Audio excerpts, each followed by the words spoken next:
ओम शांति। एक दिन की बात है जब संत महात्मा का सत्संग चल रहा था। हजारों लाखों श्रद्धालुओं उस सत्संग में बैठे हुए थे। संत महात्मा ने अपने प्रवचन पूरा करने के बाद कहा कि इस पूरे प्रवचन के विषय में अभी भी किसी के मन में कोई शंका हो तो बताएं। हजारों लाखों श्रद्धालुओं के बीच उस अपाहिज पुत्र के पिता ने संत महात्मा से एक सवाल किया कि हे महात्मा, हम सब निस्वार्थ भाव से जरूरियातमंद लोगों की सेवा करते हैं और हमारा पूरा परिवार अहिंसा के मार्ग पर चलता है। कभी भी किसी के बारे में बुरा नहीं सोचते हैं, ना ही किसी का बुरा करते हैं। फिर भी ऐसा क्या गुनाह हुआ जो हमारा बच्चा अपाहिज पैदा हुआ? फिर गुरु ने जवाब दिया, वैसे तो मैं ये बात नहीं बता सकता, फिर भी आपके मन में दुविधा है तो सुनो। यह जो बच्चा है जो दोनों टांगों से बेकार है, पिछले जन्म में एक किसान का बेटा था। रोज खेत में अपने पिता को दोपहर में भोजन का टिफिन खेत में देने जाया करता था।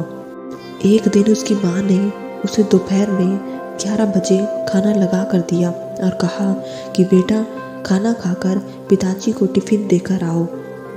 इसकी माँ ने खाना परोस कर थाली में रखा कि इतने में उसके किसी दोस्त ने आवाज़ लगाई तो यह खाना वहीं छोड़कर अपने दोस्त से बात करने बाहर चला गया।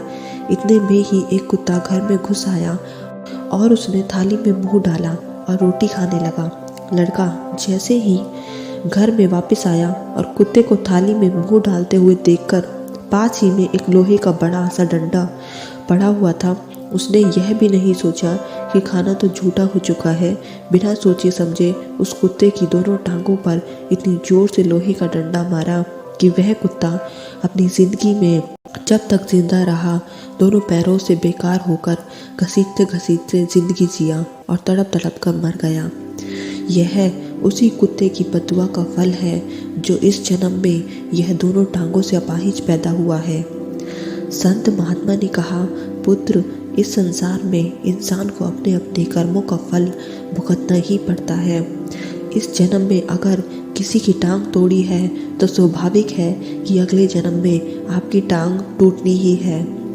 अगर आप किसी को नुकसान पहुंचाओगे तो आपका भी नुकसान होना ही है, इस जन्म में नहीं तो अगले जन्म में। इसलिए जो भी कर्म करो सोच समझ कर करो।